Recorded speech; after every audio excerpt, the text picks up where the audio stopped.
नमस्ते भारत। मैं योगेश डोरिया। बिंदास अपडेट में आपका बहुत बहुत स्वागत है। कृपया इस वीडियो को लाइक करें, चैनल को सब्सक्राइब करें और कमेंट बॉक्स में हमें ये जरूर बताएं कि आप कहां से देख रहे हैं और मेरी पत्रकारिता के बारे में आपका क्या मत है।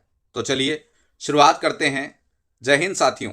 आज हम चर्चा करेंगे 8वें वेतन आयोग पर, एक ऐसा मुद्दा जो सीधे करीब 60 लाख पेंशन धारकों और 1 करोड़ से ज्यादा सरकारी कर्मचारियों के जीवन से जुड़ा हुआ है।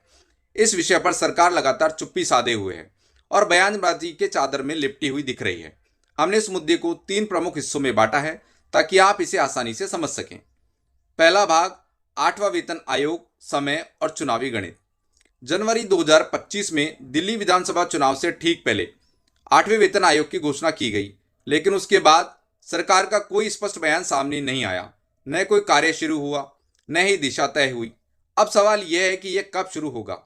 इस पर संभावना जताई जा रही है कि यह बिहार चुनाव 2025 से पहले हो सकता है, क्योंकि हमारे देश में नीतियों का निर्धारण चुनाव नहीं, चुनावी गणित करता है। घोषणा के अनुसार यह वेतन आयोग 1 जनवरी 2026 से लागू होगा, लेकिन रिपोर्ट कब आएगी? पिछली समितियां औसतन 1.5 से 2 साल में रिपोर्ट देती रही हैं। इस बार भी संभावना है कि रिपोर्ट जुलाई से सितंबर 2026 के बीच आए। अगर उत्तर प्रदेश चुनाव 2027 के मद्देनजर राजनीतिक माहौल तेज होता है तो रिपोर्ट जनवरी से मार्च 2027 में भी आ सकती है। लागू कब होगा? अगर चुनावी माहौल गर्म हुआ तो यह 2027 की दूसरी तिमाही में लागू हो सकता है, अन्यथा यह मामला वर्ष के अंत तक लटक सकता है। दूसरा भाग, पेंशन धारकों की चिंता। मार्च 2025 में जब वित्त विधेयक संसद में पारित हुआ, तब से पेंशन धारकों की चिंता बढ़ गई। केसी वेणुगोपाल, विपक्ष के वरिष्ठ सांसद, ने संसद में कहा कि विधेयक सेवानिवृत्त कर्मचारियों को वेतन आयोग और महंगाई भत्ते से वंचित करने का रास्ता खोलता है। द हिंदू अखबार में भी लिखा गया कि अब सेवानिवृत्त कर्मचारियों को न वेतन आयोग का लाभ मिलेगा, न महंगाई भत्ते में बढ़ोतरी होगी। इसके प्रमुख 4 डर हैं। पेंशन धारकों को महंगाई भत्ता नहीं मिलेगा, 8वें वेतन आयोग का लाभ उन्हें नहीं मिलेगा, सेवानिवृत्त कर्मचारियों का वेतन वृद्धि लागू होने की तारीख से नहीं होगा। इस फैसले को कानूनी चुनौती नहीं दी जा सकती। तो अगर आयोग जनवरी 2026 से लागू होता है और रिपोर्ट 2027 में आती है, तो उन 18 महीनों का पैसा पेंशन धारकों को नहीं मिलेगा। तीसरा भाग, सरकार की भाषा, वक्तव्य बनाम लिखित उत्तर। वित्त मंत्री निर्मला सीतारमण ने संसद में कहा था कि पेंशन नियमों में कोई बदलाव नहीं किया गया है, लेकिन यह सिर्फ एक मौखिक वक्तव्य था, कोई लिखित आश्वासन नहीं। ऐसे वक्तव्यों पर भरोसा करना कितना उचित है? उदाहरण के तौर पर कहा गया था कि सबको मिलेगा, सबसे पहले मिलेगा, लेकिन आज भी जो सेवानिवृत्त हुए हैं वे अदालतों में जीतने के बाद भी अपना हक पाने के लिए इंतजार कर रहे हैं। अब बात करते हैं लिखित उत्तर की। राज्य मंत्री पंकज चौधरी ने 1 जनवरी 2025 को लोकसभा में कहा था कि पेंशन नियमों की वैधता बनी रहेगी और किसी प्रकार का बदलाव नहीं होगा। तो सवाल यह उठता है कि मौखिक बयान पर भरोसा करें या लिखित उत्तर पर, या फिर हम समझे कि बातों में छिपाने की नीयत है।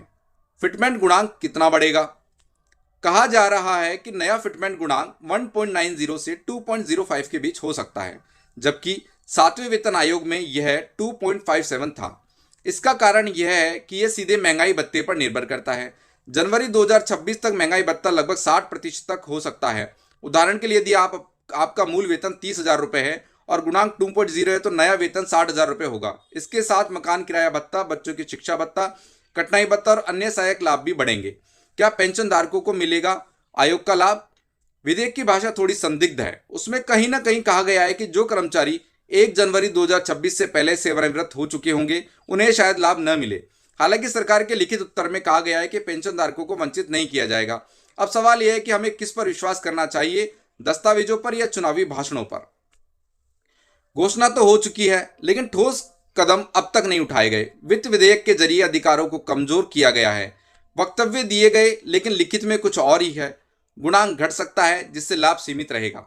अब यह पूरा मामला चुनावी रणनीति, वित्तीय गणित और लोकतंत्र की वास्तविकता के बीच फंसा हुआ है।